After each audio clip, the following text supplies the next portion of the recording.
자, 등나라 문공이 나라를 다스리는 것에 대해 물었다. 맹자가 대답했다. 백성들의 일에 적극적인 관심을 가져야 합니다. 시에 시경에 낮에는 띠풀을 베고 밤에는 새끼를 구하 서둘러 지붕을 덮고 나서 비로소 백곡을 파종한다라고 했습니다. 백성이란 안정적인 생업이 있으면, 그러니까 항산이죠. 이걸 뭐 항산이라 그러죠. 안정적인 마음을 가지게 되고 항심을 가지게 되고 안정적인 생업이 없으면 안정된 마음이 없게 됩니다. 만약 안정된 마음이 없으면 방탕하고 편벽되고 사특하고 사치한 행동을 하지 않음이 없게 될 것입니다. 그러니까 예를 들면 일정한 수입이 없으면 사람 삶이 불안정해진다, 그런 말이에요. 그들이 죄에 빠지기를 기다린 후에 쫓아가서 처벌한다면 그것은 백성을 그물질에 잡는 것과 같습니다. 어떻게 인자한 사람이 어진 사람이 군주의 지위에 있으면서 백성들을 그물질에 잡는 일을 할 수 있단 말입니까? 그러므로 어진 군주는 반드시 공손하고 검소하며 신하들을 예로서 대하며 백성들에게서 세금을 거두어 들이는 데에는 일정한 법도가 있는 것입니다. 양호가 말하기를, 양호라는 거는 뭐 사람 이름이겠죠. 양호가 말하기를 부유해지려고 하면 인자할 수 없고 인자하려고 하면 부유해질 수 없다라고 했습니다. 하나라는 각 가구에 50무씩 토지를 나누어 주고 공이라는 세법을 시행했고, 공이라는 게 그 세법입니다. 세법, 법 이름입니다. 은나라는 각 가구에 70무씩 토지를 나누어 주고 조라는 세법을 시행했으며, 주나라는 각 가구에 100무씩 토지를 나누어 주고 철이라는 세법을 시행했는데, 무라는 거는 크기 단위예요. 넓이 단위. 그 실질은 모두 수확량의 10분의 1을 세금으로 거두는 것이었습니다.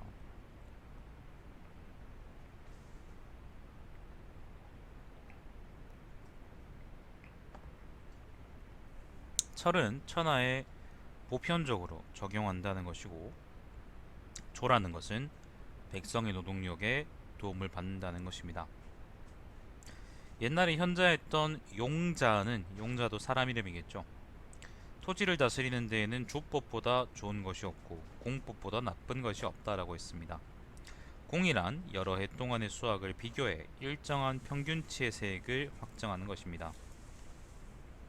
그래서 풍년이 든 해에는 양식이 도처에 남아도므로 세금을 많이 거두더라도 괜찮은데 도리어 적게 걷어가고, 흉년이 든 해에는 다음 해에 밭에 거름을 주기에도 부족한데도 반드시 정해진 세액을 다 걷어서 채워서 걷어갑니다. 공법이라는 게 뭐냐면은, 예를 들어서 뭐 제 생각에는 지금 소리에 문제는 없는 것 같은데, 공 공법이라는 게 뭐냐면요, 예를 들면 회사에다 세금을 물리는데, 예를 들면 회사의 매출이 1,000만 원, 어떨 땐 1,000만 원, 어떨 땐 3,000만 원, 어떨 땐 2,000만 원 이렇게 된다고 쳐요. 그러면은 그 중에 평균치가 2,000만 원이잖아요. 그러면은 2,000만 원에 대한 세금을 걷어간다는 거예요. 그럼 이제 예를 들면 되게 많이 벌 때도 있을 거고, 예를 들면 5천쯤 벌 때도 있을 거고, 어떨 땐 예를 들어서요. 어떨 때는 이제 100만 원도 못 벌 때도 있을 텐데, 그러면은 그 각각에 대해서 전부 다 일률적으로 2천만 원에 대한 세금을 거둔다고 한다 그러면, 그거는 사실 사람들의 실질적인 형편을 고려하지 못하는 세법이라는 거죠. 그게 이제 여기 요 부분 얘기라고 생각하시면 되겠습니다. 자, 왕은 백성들의 부모인데도 불구하고 백성들이 허덕이며 1년 내내 고생하고도 그들의 부모조차 제대로 봉양할 수가 없게 할 뿐 아니라 빚을 내어 정해진 세액을 채워냄으로써 노인과 어린아이들을 굶어 죽어 고덩이에 뒹굴게 한다면 왕이 백성의 부모란 뜻은 어디에서 찾을 수 있는 것이겠습니까? 대들이요. 잠깐만요.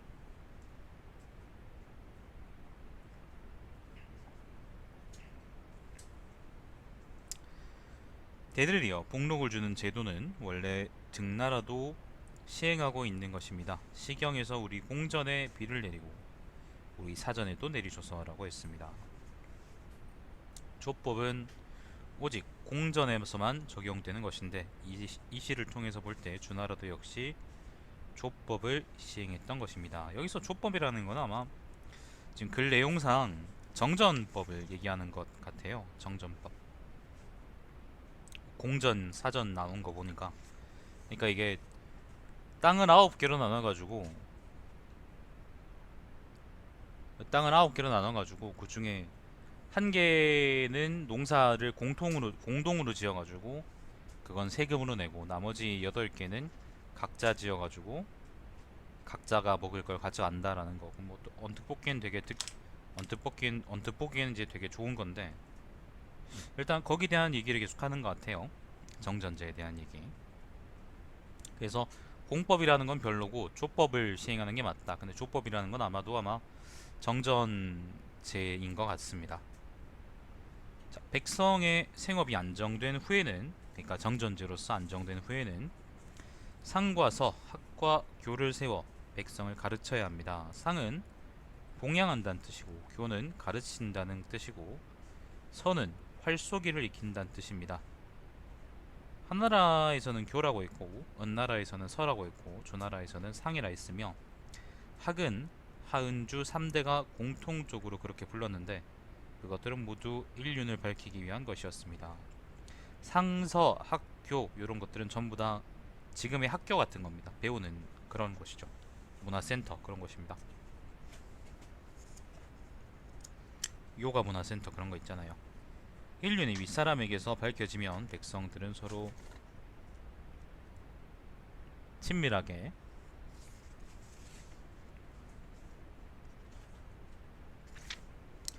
지내게 될 것입니다. 그러면 통일된 천하의 임금이 나타나더라도 반드시 등나라를 와서 본받을 것이니, 그것은 통일된 천하의 임금의 스승이 되는 것입니다. 아, 맹자 혓바닥 기네요. 맹선생이 혓바닥이 기십니다. 말이 왜 이렇게 많아? 시경에서 주나라는 비록 오래된 나라이지만 하늘에서 받은 천명은 새롭다라고 한 것은 문학에 대해 한 말입니다. 그대가 힘써 어진 정치를 실천한다면 등나라를 새롭게 할 수 있을 것입니다. 여기까지입니다. 등나라 문공이 신하인 필전을 시켜서 정전법에 대해 물었다. 맹자가 말했다. 그대의 군주가 어진 정치를 실천하려고 그대를 가려뽑아 나에게 묻도록 시켰으니 그대는 반드시 노력해야 합니다.